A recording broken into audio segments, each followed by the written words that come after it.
کاہل شیر۔ کسی جنگل میں ایک شیرنی رہتی تھی جس کے 2 بچے تھے۔ وہ اپنے دونوں بچوں سے بہت پیار کرتی تھی۔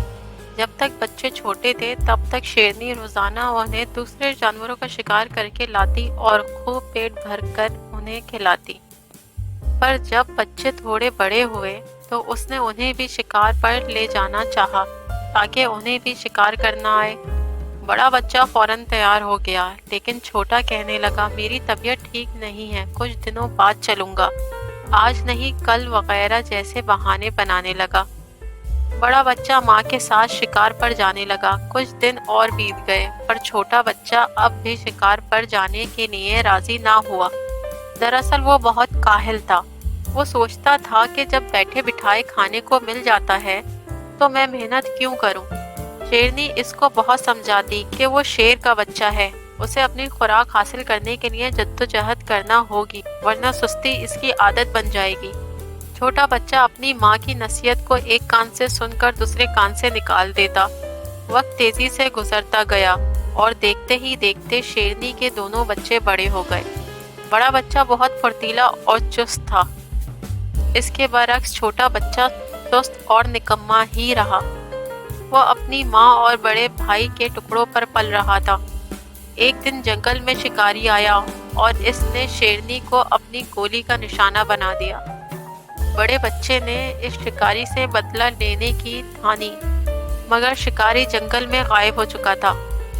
بڑا بچہ اپنے بھائی کے پاس واپس آیا اور اس سے کہا کہ دیکھو بھائی، ماں کے بعد تم میرے اپنے ہو، ہماری اپنی کمزوری کے باعث ماں جان گنوا بیٹھی۔ میں ڈرتا ہوں کہیں تمہاری سستی اور کاہلی تمہیں نقصان نہ پہنچا دے، اس لیے اب تم سستی چھوڑو اور میرے ساتھ شکار پر جایا کرو۔ یہ سن کر چھوٹا شیر غصے سے بھڑک اٹھا اور دھاڑ کر بولا، تم مجھ سے حسد کرتے ہو، میری پرواہ مت کرو، مجھے خدا نے پیدا کیا ہے، وہی میری حفاظت کرے گا، وہی مجھے رزق دے گا۔ اس پر شیر بولا، بے شک خدا رازق ہے، اس نے سب کو پیدا کیا اور وہی سب کو رزق بھی دیتا ہے، پر ساتھ ہی وہ یہ بھی کہتا ہے کہ تم محنت کرو، اس کا پھل میں تمہیں دوں گا۔ جب تم رزق کے لیے محنت نہیں کرو گے تو وہ تمہیں رزق کہاں سے دے گا؟ اس پر چھوٹا شیر بولا، مجھے یہ نصیحت دینے کی ضرورت نہیں، میں اپنا اچھا برا خوب سمجھتا ہوں۔ اپنے چھوٹے بھائی کی اس ہٹ دھرمی پر بڑے شیر کو بہت دکھ ہوا اور وہ خاموش ہو کر چلا گیا۔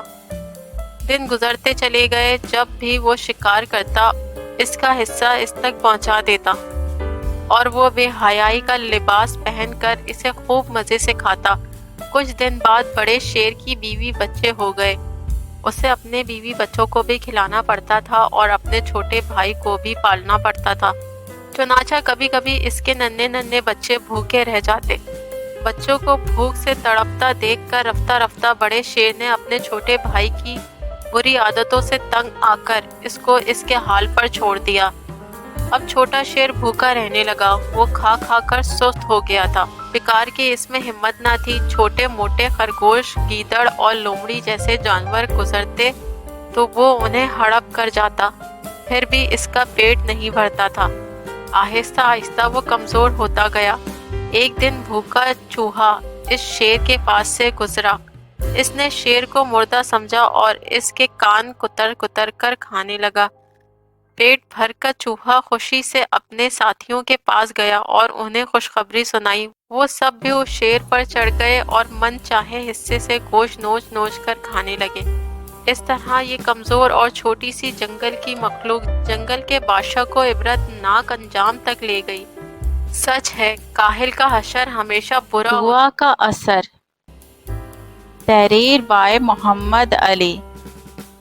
ریحان ایک بہت ہی نیک اور سمجھدار لڑکا تھا، پڑھائی لکھائی میں دل لگانے والا اور اپنے بزرگوں کی اطاعت اور عزت کرنے والا۔ ریحان جس گاؤں میں رہتا تھا وہ گندم کی فصل کے حوالے سے بہت مشہور تھا، پر اس بار پورا سال بارشیں نہ ہونے کی وجہ سے زمین فصل کے لیے بالکل تیار نہیں تھی۔ ریحان اپنے بزرگوں اور گاؤں کے دوسرے لوگوں کے منہ سے گندم کی فصل کے حوالے سے پریشانی کی باتیں سنتا رہتا تھا۔ ایک دن ریحان کے ابو اس کی امی سے بات کر رہے تھے کہ گھر کی مرمت کے لیے انہوں نے جو قرض لیا تھا اور فصل کی کٹائی پر ادائیگی کا وعدہ کیا تھا، پر بارشیں نہ ہونے سے تو اچھی فصل کی کوئی امید ہی نہیں۔ ریحان کے ابو قرض کی ادائیگی کے لیے بہت پریشان تھے۔ ریحان اپنے ابو سے بے پناہ محبت کرتا تھا۔ وہ ان کی پریشانی کا سن کر بہت پریشان ہو گیا تھا۔ اس کو سمجھ نہیں آ رہا تھا کہ اپنے ابو کی پریشانی دور کرنے کے لیے کیا کرے۔ اسی پریشانی میں وہ قرآن پاک کا سبق پڑھنے مسجد چلا گیا۔ مولوی صاحب نے سبق سنتے ہوئے ریحان کی بے دھیانی خاص طور پر محسوس کی۔ چھٹی کے بعد جب سب بچے جا رہے تھے تو مولوی صاحب نے ریحان کو روک لیا۔ سب بچوں کے جانے کے بعد مولوی صاحب نے ریحان سے پوچھا کہ بیٹا کیا بات ہے، آج تم کس سوچ میں گم تھے؟ ریحان نے ان کو ساری بات بتائی۔ مولوی صاحب شفقت سے مسکرائے اور بولے، میں خوش ہوا کہ تم اپنے ابو کی پریشانی پر ان کے لیے اتنے پریشان ہو گئے۔ تم ایک اچھے بچے ہو۔ ریحان بولا کہ مولوی صاحب میں کیسے اپنے ابو کی پریشانی دور کروں؟ مولوی صاحب نے کہا، بیٹا انسان کی اوقات ہی نہیں ہے کہ وہ خود سے کچھ کر سکے۔ جو رب آزمائش میں ڈالتا ہے وہی اس کا حل بھی نکالتا ہے۔ ریحان بیٹا تم اللہ سے اپنی پریشانی کا حل مانگو اور پورے یقین سے مانگو، اللہ اپنے بندوں کی ضرور سنتا ہے۔ مولوی صاحب سے بات کر کے ریحان بہت خوش ہو گیا۔ رات سونے سے پہلے ریحان نے امی سے کہا کہ صبح اسے نماز کے لیے ضرور جگائیں۔ صبح اس نے دل لگا کر نماز پڑھی اور پورے خلوص سے اللہ سے اپنے ابو کی پریشانی کے لیے دعا مانگی اور بارش کا انتظار کرنے لگا۔ پورا دن گزر گیا پر بارش نہ ہوئی، پر ریحان ہر روز لگاتار نماز ادا کرتا رہا اور دعا مانگتا رہا۔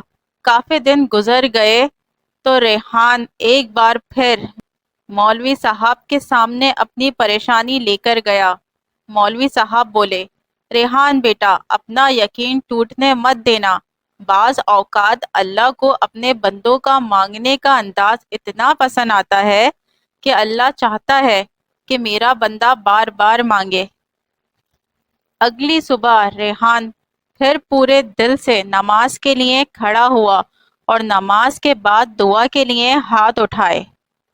پیارے اللہ میاں جی، مجھے معلوم ہے آپ مجھ سے بہت محبت کرتے ہیں اور چاہتے ہیں کہ میں ہمیشہ آپ سے ایسے ہی اپنے دل کی باتیں کرتا رہوں۔ اللہ میاں جی، میں اپنے ابو کے لیے بہت پریشان ہوں۔ اگر اس سال ہماری گندم کی فصل اچھی نہ ہوئی تو میرے ابو اپنا وعدہ پورا نہیں کر سکیں گے۔ اللہ میاں جی، آپ تو اپنے بندوں کی ہر خواہش پوری کرتے ہیں نا، پلیز میری یہ دعا پوری کر دیں، بارش برسا دیں، میں ہمیشہ آپ کا اچھا بندہ بن کر رہوں گا۔ ابھی ریحان نے ہاتھ چہرے سے ہٹائے نہیں تھے کہ اس چھوٹے سے گاؤں کے چاروں طرف گہرے کالے بادل آ گئے تھے۔ ریحان ڈر کر باہر نکلا اور کالے بادلوں کو دیکھ کر خوشی سے اپنے امی ابو کو آوازیں لگائیں، امی ابو ادھر آئیں، دیکھیں میری دعا قبول ہو گئی ہے۔ پیارے اللہ میاں جی، آپ کا بہت شکریہ۔ چھم چھم برستی بارش میں زمین پر امی ابو اور آسمان پر فرشتے اللہ کے اس ننھے بندے کی پہلی دعا کی قبولیت کی خوشی کو دیکھ رہے تھے۔ بہادری کا کارنامہ۔ احمد آباد نامی ایک چھوٹا سا قصبہ سمندر کے کنارے آباد تھا۔ اس قصبے میں ضرورت کی ہر چیز میسر تھی۔ وہاں کے رہنے والے بہت ملنسار تھے اور ایک دوسرے کے دکھ درد میں شریک ہوتے تھے۔ اس قصبے میں فاروق اور عامر نامی دو لڑکے رہتے تھے۔ ان دونوں کو سیر کرنے کا بہت شوق تھا، اس لیے وہ دونوں روز صبح سویرے سیر کرنے نکل جاتے تھے۔ ایک روز وہ دونوں سیر کرتے کرتے کافی دور نکل گئے۔ اچانک ان کی نظر ایک کشتی پر پڑی جس پر سے چند لوگ لکڑی کے بڑے بڑے صندوق اٹھا رہے تھے۔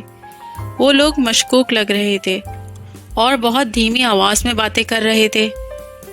دونوں ایک بڑے پتھر کے پیچھے چھپ کر انہیں دیکھ رہے تھے۔ اچانک ان دونوں کو اپنے پیچھے قدموں کی آہٹ سنائی دی۔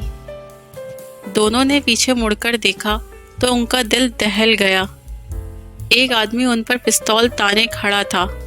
تم دونوں یہاں کیا کر رہے ہو؟ اس نے اونچی آواز میں سوال کیا۔ جواب نہ ملنے پر وہ آدمی انہیں اپنے ساتھیوں کے پاس لے گیا۔ یہ تم کن بچوں کو ساتھ لے کر آ گئے ہو بشیر؟ ان میں سے ایک بولا۔ باس، یہ دونوں ہمیں چھپ کر دیکھ رہے تھے، بشیر نے ان دونوں کی طرف اشارہ کرتے ہوئے کہا۔ ان دونوں کو رسیوں سے باندھ کر غار میں ڈال دو، باس نے حکم دیا۔ دو آدمی آگے بڑھے اور فاروق اور عامر کو پکڑ کر غار میں ڈال دیا۔ ڈر کے مارے ان دونوں کی گیگی بن گئی اور وہ بالکل خاموش ہو گئے۔ کچھ دیر تک غار کے باہر سے آوازیں آتی رہیں اور پھر خاموشی چھا گئی۔ میرے خیال سے وہ لوگ چلے گئے ہیں، فاروق نے کہا۔ ہمیں ان رسیوں سے آزاد ہونے کی کوشش کرنی چاہیے، عامر نے چپکے سے کہا۔ میری رسی کچھ ڈھیلی ہے اور قریب ہی ایک نوکیلا پتھر پڑا ہوا ہے اور میں کوشش کر کے آزاد ہو سکتا ہوں، فاروق نے سرگوشی کی۔